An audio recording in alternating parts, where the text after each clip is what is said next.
Hello everyone, and welcome to this video. Today explore how to build a strong personal brand on social media.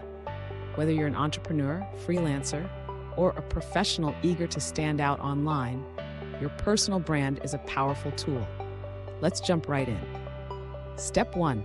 Determine your niche and target audience. Consider your unique skills and interests. What sets you apart in your field? Who do you want to reach?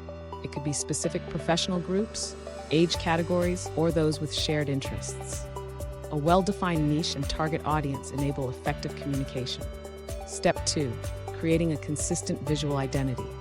Develop a cohesive look with a color palette, logo, and style that reflects your brand.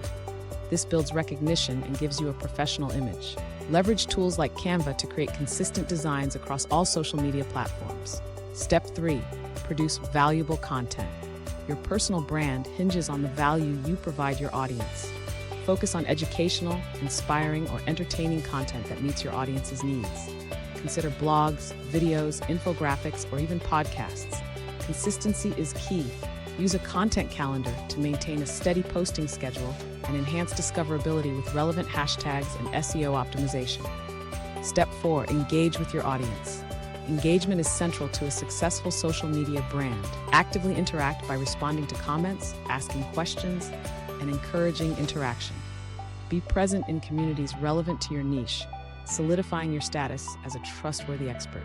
Step 5. Measure and optimize. Finally, evaluate your content's performance and optimize where necessary.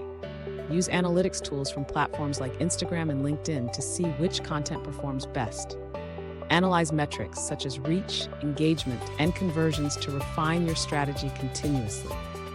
And that's how you build a personal brand on social media.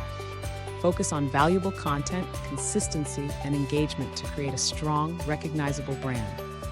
Don't forget to subscribe for more personal branding tips and leave a comment if you have questions. Thanks for watching, and see you next time.